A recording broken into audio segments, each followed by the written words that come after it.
They are rising. From beneath the thick, dark water, a curtain that hides the entire swamp, a shadow begins to move, slow but certain. Crocodiles, often called the phantoms of the marsh, always know how to hide in the very places where humans let their guard down. They sink into absolute stillness, then suddenly surface, silent for hours, yet capable of bursting forward in seconds with a speed so fierce that any creature in their path has no time to understand what's happening, until it's already too late. Because of that, one question always lingers whenever humans are forced to step into these dangerous waters. What drives them into the swamp? The answer is always responsibility, the journey to confront the apex predator of these dark waters, to protect the land, the livestock, and the communities living right at the edge of the wild. Join us, subscribe to Famigo Farm, and follow the journey.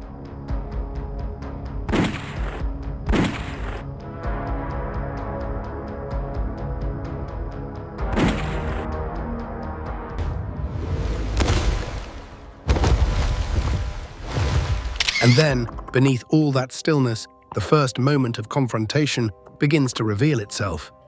The crocodile shows itself first through a sign so subtle that a newcomer would never notice. Just a patch of water, slightly darker than usual, unnaturally still. But in a swamp like this, such stillness always has a reason. Then two yellow glints slowly rise, floating just above the surface like cold, probing lights scanning the entire scene. You don't need to see the whole body. That alone is enough to know the ruler of this place has arrived. The water trembles. A small ripple spreads outward, then vanishes immediately. It isn't the wind, it's the movement of a predator deciding whether to slip back into the deep or move forward. The swamp shifts its rhythm. Waterbirds fall silent. The reeds stand frozen as if held in place by an unseen hand. The boat drifts softly along the edge of the reeds, almost silent. The gunman lowers his body, steadies his posture, and locks his eyes on the head rising from the murky water. No one speaks, no one breathes too deeply. Only a thin, fragile distance separates us from the creature watching from below. It rises a little more, revealing the hard, stone-like curve of its skull. Not to threaten, but to calculate. This is the kind of movement that signals it is deciding whether to retreat into deep water or inch closer. The air tightens. The wind stops. The surface turns flat as glass. The man with the gun tightens his finger and holds his breath at the exact point he must. This is a moment that does not come twice. Hesitate, and the creature will vanish beneath the black mud, leaving not a trace behind. Then the moment arrives. A shot explodes. The muzzle flash tears open the dark. Waves roll outward in heavy circles, crashing into the reed-lined banks before bouncing back, marking the instant the confrontation officially begins. Beneath the dark water, the ancient predator has been forced out of its stillness, and that is the very first second that opens the path for everything that comes next.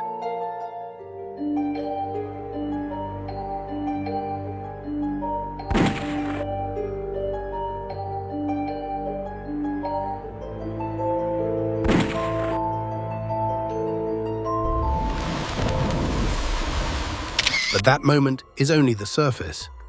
Behind it lies the true nature of the creature that rules these dark waters. The crocodile is one of the oldest surviving species on Earth, carrying an ambush instinct sharpened by millions of years of evolution. Its body seems built for silence, armor-like skin, a broad, solid head, and those yellow eyes that rise just high enough above the surface to monitor every movement along the water's edge.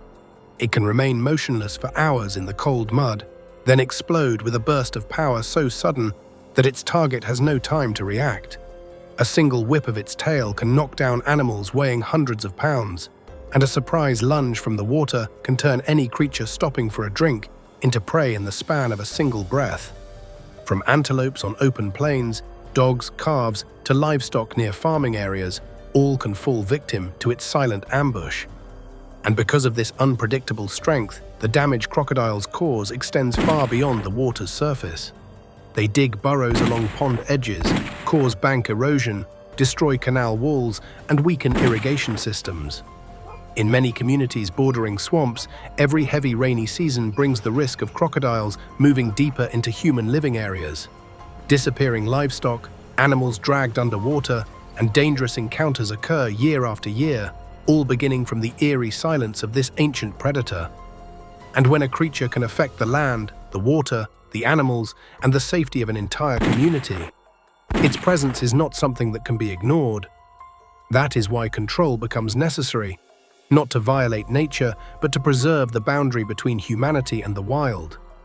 Managing crocodile populations is how we protect land from erosion, protect livestock from sudden attacks, and protect the families living around the swamps from dangers they cannot see. This is the balance every community living beside deep waters must maintain. Because sometimes that balance is tested to the point where standing aside is no longer an option.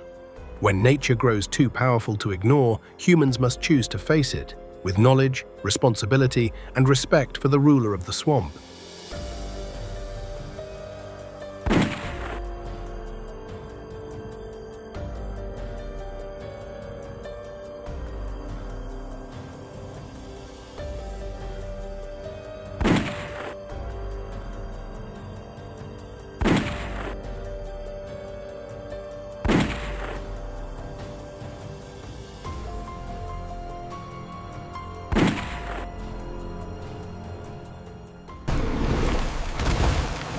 Oh my God, look out! When the full picture finally comes into focus, the journey ahead no longer lives on paper. It begins with the hunting seasons opened each year. Every year, as the warm waters return, the legal alligator hunting season begins across the southern states of the United States. From Florida, where the maze-like waterways of the Everglades stretch endlessly, to Louisiana, where the flooded bayous run for miles, licensed control teams head into the swamps to keep alligator numbers at a level safe for surrounding communities. That window of time is short. It usually lasts only a few specific months when alligators are most active, moving frequently and appearing closest to human-populated areas.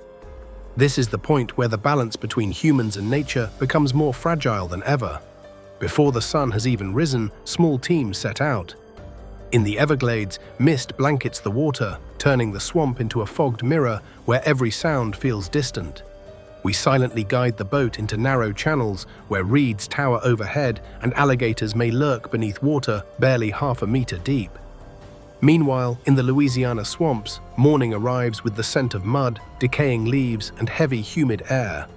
The kind of atmosphere found only in lands that have lived alongside alligators for centuries.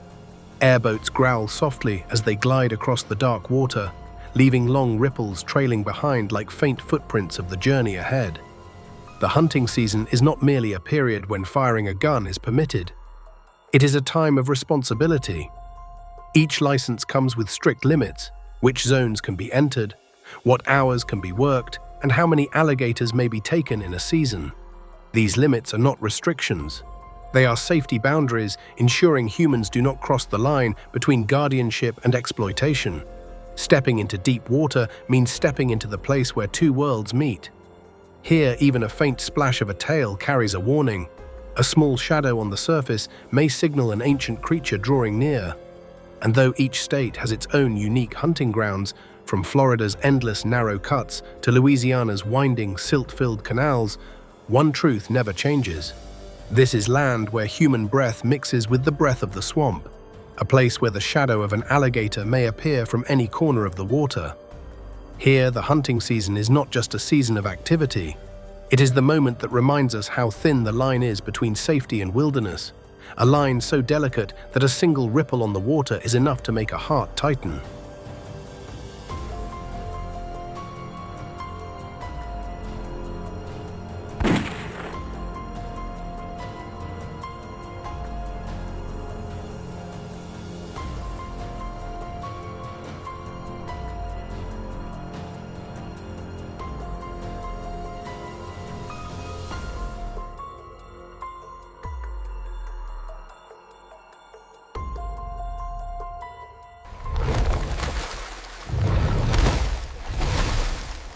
And to enter waters that remain largely unknown, preparation must always come first, and it must be flawless.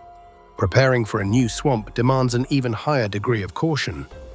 This place is nothing like the familiar marshes of Florida or Louisiana. It is wider, denser, and far less touched by human presence. Mangrove roots cover the surface, and drifting mats of floating grass form green carpets where any movement can disappear with a single ripple. This is the kind of terrain where the alligator holds absolute advantage. Before leaving the dock, every single line is inspected carefully. Hooks are sharpened along the edges, bent into a high arc to hang on thick branches near the shoreline. Heavy bait is tied firmly with steel wire to keep it from drifting away when the wind shifts. Everything is coiled neatly and placed in separate containers because even one tangled knot can ruin an entire hunt. As the boat glides away from the bank, a thin veil of mist settles around us. This swamp breathes differently, silent, dense, and as if listening to every movement we make. Rotten tree trunks lie half submerged, and mangrove roots weave together into dozens of arms stretching down into the water. This is a place that demands slow movement and constant observation in every direction. The boat threads through a narrow channel, passing reeds that rise to shoulder height. Each time we slip past a floating clump of grass, the water changes color, from brown to black to deep green, signaling that the depth is shifting under us. Alligators favor such places where the darkness beneath is deep enough to hide a 4-meter body in a single dive. Upon reaching the target area, the lines are hung on low branches. One person steadies the boat while the other stands at the water's edge, tossing the rig with just enough force for the hook to drop precisely into the path where alligators glide during the night and at first light. Each line must land in the exact spot mapped beforehand, a task that demands absolute focus. Once everything is set, the boat retreats into a darker pocket inside the swamp, where the canopy forms a natural curtain that blocks most of the light. This is the hiding place, where we watch and wait, studying every ripple across the water's surface. No words are spoken, no movements are wasted. Occasionally, a low plunk echoes from somewhere out in the swamp, a sign that an alligator has surfaced. Every ripple brushing against the mangrove roots draws our eyes because a single movement in the right direction means the line will begin to quiver, the signal that the moment for action has arrived. In the cold, humid stillness, patience is no longer a choice. It is the only requirement for approaching the creature that owns the darkness beneath these waters. And it is this silence, this razor-thin moment, that always opens the path to the next chapter of the journey.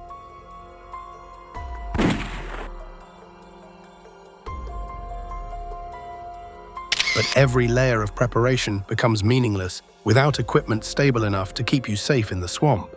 In any control operation, the choice of weapons must always rely on two factors: stability and compliance with local regulations. Each state sets its own standards to ensure community safety while preserving ecological balance. Because of that, all equipment must be inspected and registered exactly as required before stepping into the swamp. For this mission, the primary firearm used is the 300 Win Mag, a powerful rifle with low recoil and high stability, ideal for an environment where visibility is obstructed by reeds and sunlight reflecting off the water. Its frame is solid, with enough weight to maintain balance even when holding still for long minutes. Pressed against the shoulder, the 300 Win Mag feels anchored, as if every part of it were built to keep the sightline steady through each controlled breath. Mounted on it is a specialized scope, adjusted for the morning wind and humidity. Through it, the calm water surface appears magnified in every detail. An unusual ripple, a faint movement beneath the mist, or a pair of yellow eyes floating just above the swamp. The scope maintains a safe distance, far enough to observe without intruding on the territory of the creature lurking below. The team also carries 22 Magnum rifles, which many states allow for close-range situations. Smaller and lighter, yet highly accurate with minimal recoil, the .22 Magnum is used when quick handling is required at short distances while still staying within legal guidelines. In areas with strict rules on impact force to prevent damage to the surrounding environment, the .22 Magnum becomes the legal, compact, and effective choice. All of this equipment is chosen not for show, but to maintain control when facing the dark waters ahead. Because in a place where reeds can hide anything and movements beneath the surface last only seconds, the stability of the weapon, and absolute compliance with local law is the boundary that allows humans to enter the swamp with responsibility and safety. At the end of a long day in the swamp, as the water darkens and mist begins to settle on the mangrove branches, every sound fades back into the silence that belongs to this place. The ripples have vanished, the traces of the boat have dissolved, yet the story of the confrontation between humans and this ancient predator continues to live in every meter of deep water. In every landscape, alligators are a part of the ecosystem, and in every community bordering the swamp, the responsibility to protect the land and its people cannot be ignored. Between the two lies a thin boundary, a boundary only those who have stood in the middle of the swamp can truly understand. This is not a journey for glory, not a hunt to claim pride, but a quiet, persistent duty, where every decision carries weight for the families, the farms, and the land they live on. Because the swamp remains, the alligators remain, and the struggle to keep balance will return with every season of rising waters. If you want to follow more journeys as real and unfiltered as this, subscribe to Famigo Farm. We will return to different waters, different stories, where humans and nature continue to test each other with fairness and with respect.